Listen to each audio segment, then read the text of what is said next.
Crown of the Old Iron King marks the second entry in the Dark Souls 2 Crown Trilogy DLC, and it's by far the most sadistic yet. It's once again accessed later in the game and is set in a large tower overlooking a snowy tundra.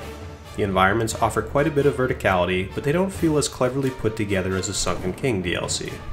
The art direction immediately promises some variety, but it isn't long before you're stuck navigating through dark and gloomy corridors, like you'd come to expect from much of the Souls series.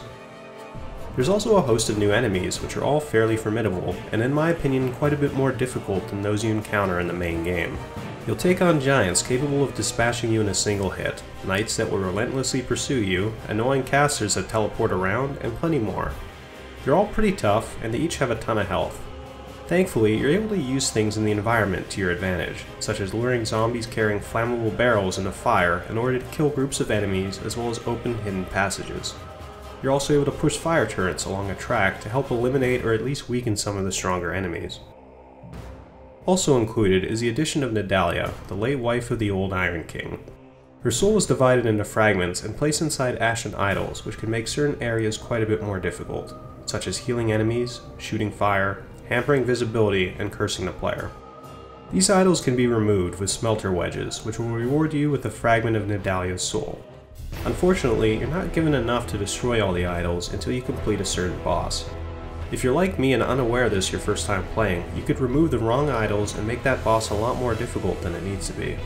This was a clever idea, but poorly implemented. Had I known in advance, I simply would have left one of the ashen idols in one of the optional areas in favor of destroying all the ones located around the boss.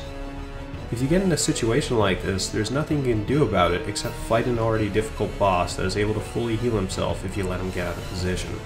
This is just one of the few issues I felt were thrown in to be frustrating.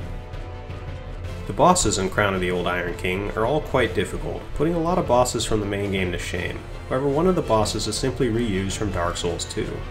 While he's one of the hardest bosses in the main game, reusing him just comes off as lazy. The other two bosses are challenging, but they're similar to a lot of the large knight-type enemies that are already prevalent in the game. Having some added variety and more unique encounters would have been welcomed. Ultimately, Crown of the Old Iron King is worth playing if you're looking for more Dark Souls, as it adds more to an already content-filled game.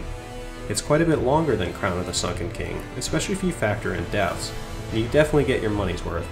It's just unfortunate that it seems like From Software made it hard for the sake of being hard, while foregoing a lot of the charm and appeal this series is known for. Still, despite its flaws, it adds new challenges and helps to tide fans of the series over until the release of Bloodborne.